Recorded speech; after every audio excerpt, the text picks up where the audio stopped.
The invisible chains. How consent is manufactured and freedom is an illusion. What if I told you the strongest prisons in the world have no walls, no guards, no locked doors? The most effective form of control is not built of steel or stone. It's built in your mind. The greatest rulers in history didn't rely only on swords or armies. They learned a far more subtle art, how to make people agree to their own chains. And here's the part that's hardest to accept. You have already agreed. Not in a courtroom. Not with a signature. But every time you followed a rule you never questioned. Every time you chose from a list of options someone else wrote. Every time you nodded along to a story that shaped your view of the world. Today we are going to expose the architecture of control, the invisible system that manufactures your consent, shapes your beliefs, and convinces you to protect the very cage you live in. And by the end, you'll see that freedom, as you've been taught to understand it, is often nothing more than a carefully crafted illusion. The great paradox of freedom. We are raised on the promise of freedom. Freedom of speech. Freedom of religion. Freedom of choice. It sounds empowering, but look closer. Every one of these freedoms exists only within boundaries someone else designed. Freedom of speech? Try saying certain truths in certain countries, or even on certain platforms, and see how quickly it disappears. Freedom of religion? In most societies, that means you can pick from an approved set of beliefs. But question the core of the system itself, and you'll find the line you're not meant to cross. Freedom of choice? We're told we have it because we can pick between dozens of political parties, products, or lifestyles, but those choices are all drawn from the same underlying structure. You are free to choose, as long as you choose from the menu. The real power lies not in offering the choice, but in writing the menu. The architecture of consent. Let's break down how consent is manufactured, step by step. Step 1. Define the frame. Before you even make a decision, the acceptable range of possibilities is set. This is the Overton window, the invisible box of ideas that are safe to discuss.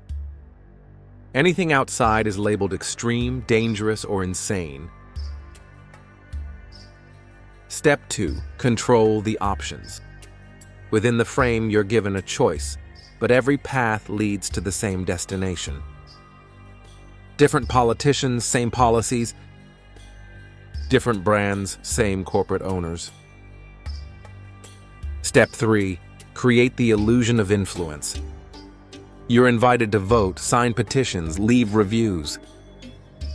You feel your voice matters, while the deeper structure remains untouched. Step 4. Reward compliance. Those who play by the rules are rewarded with promotions, praise, or even the warm glow of being seen as good citizens. Step 5. Punish dissent. Not always with violence.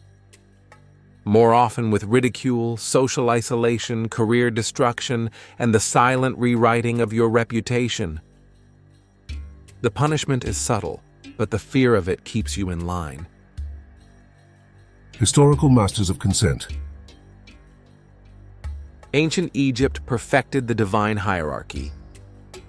Pharaoh wasn't just a ruler, he was a god.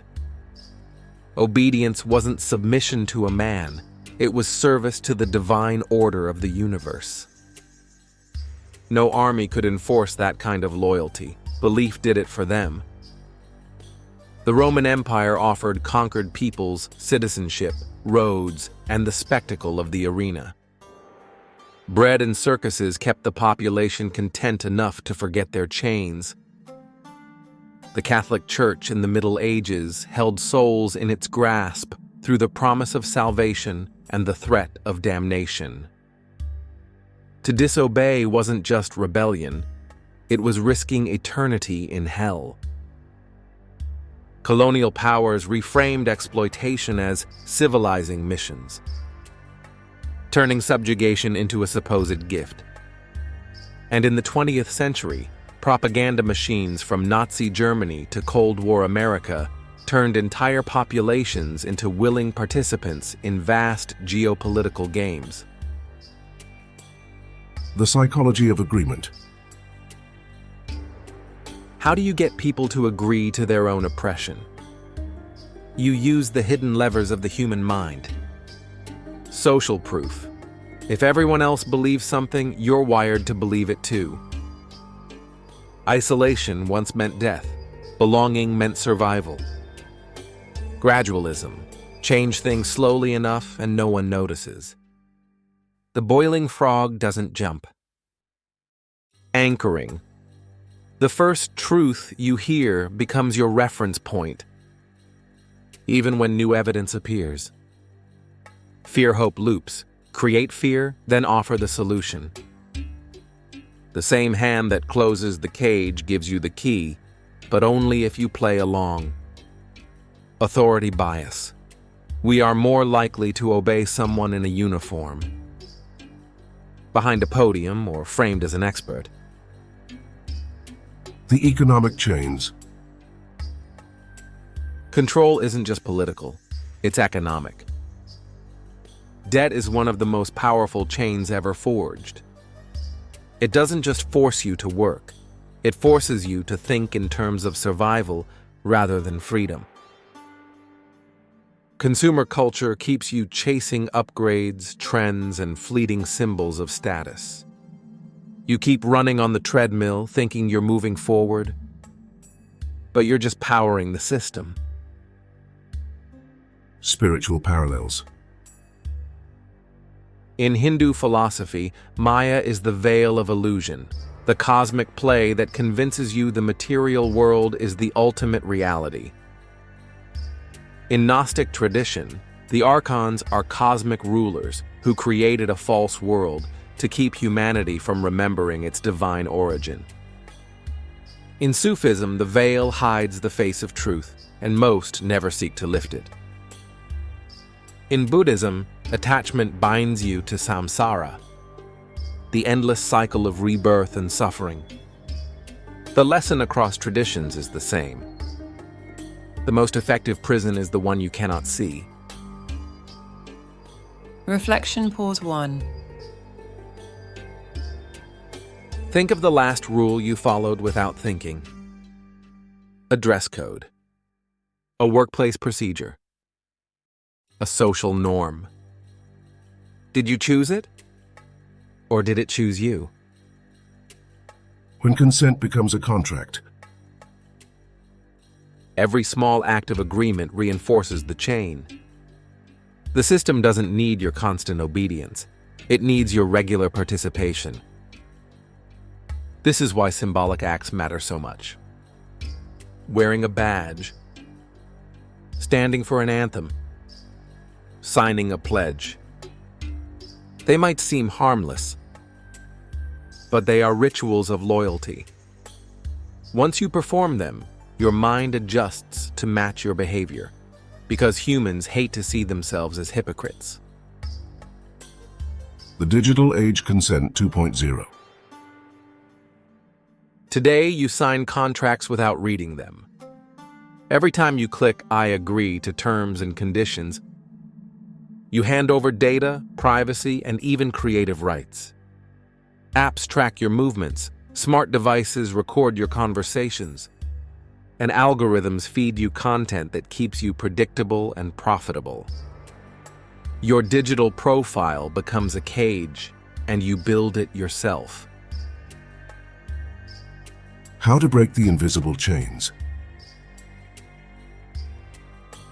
Question the menu. When given options, ask who created these and what's missing. Refuse symbolic compliance.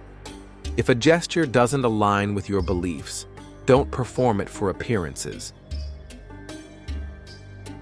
Widen the frame. Consume information from outside your usual sphere, even if you don't agree with it. Create parallel paths. Build independent ways of earning, learning, and connecting. Practice sovereign thinking. Decide based on your principles, not your programming. Reflection pause 2. True freedom is not the ability to choose between approved boxes. It is the courage to build your own box, or no box at all. The most dangerous chains are not on your wrists. They're in your mind. They are woven from tradition, repetition, and trust in the wrong hands. And the moment you see them for what they are, you have already begun to slip them off. Remember, power doesn't just take your freedom. It convinces you to give it away, and to thank the jailer as you do. If this opened your eyes, share it with someone who still believes their consent is always their own. Like, subscribe, and join me on Positive Vortex, where we dismantle the illusions, one chain at a time.